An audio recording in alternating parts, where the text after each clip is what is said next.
So you know how all of our data is constantly being sold, and at this point we're like, who cares? Just I'll give it away for free. Well, I think I may have found where it's going to, or at least part of where it's going to. Have you heard of sentient world simulation? This is great. And to give you a real quick rundown of what it is a continuously running, continually updated mirror model of the real world that can be used to predict and evaluate future events and courses of action. So, this all started with a previous project called the Synthetic Environment for Analysis and Simulations, which was funded by the DoD and Fortune 500 companies. And this was designed to do the non kinetic, which is basically the shooting part and fighting part of war, the social issues, economic, like infrastructure, all that jazz. That's what it was meant to simulate if you went in there and destroyed that. And the way that it supposedly does this, according to Wikipedia anyways, is the simulation gobbles up breaking news, census data, economic indicators, and climatic events in the real world.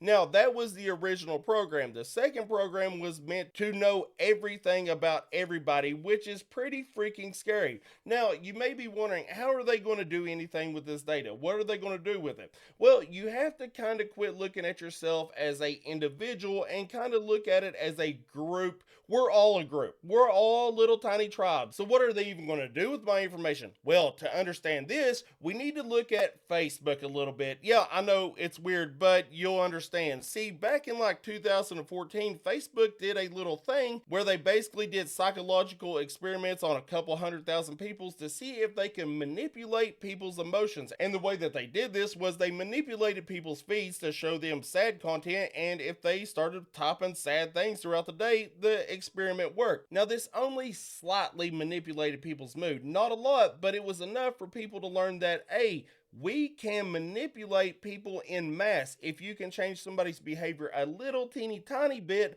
well, that will actually have a great effect on the bigger population to where people are really going to start riling each other up. And it has worked. So, how does this tie back to the sentient world simulation? Well, let's just pretend that you are a company, one of the five companies that owns 90% of the media, and you needed the freaking peasants to do something.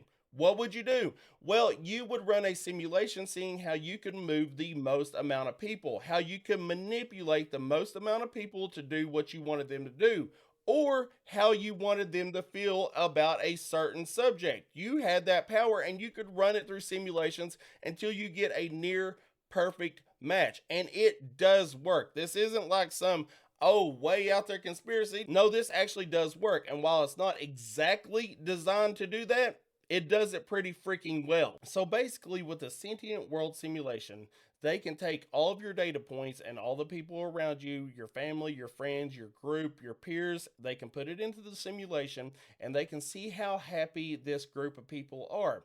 They can pretty much control your living wages, the price of food, how much you can afford, how much you can go out and do, how much freedom you actually have. But with their simulation, they can see where the breaking point is and they don't push you over it. They just leave you there on the edge, teetering and tottering without throwing a fit or overthrowing some people. But this is just how my brain works. Is any of this true? Yeah, some of it actually is true. Is this really how they use the system?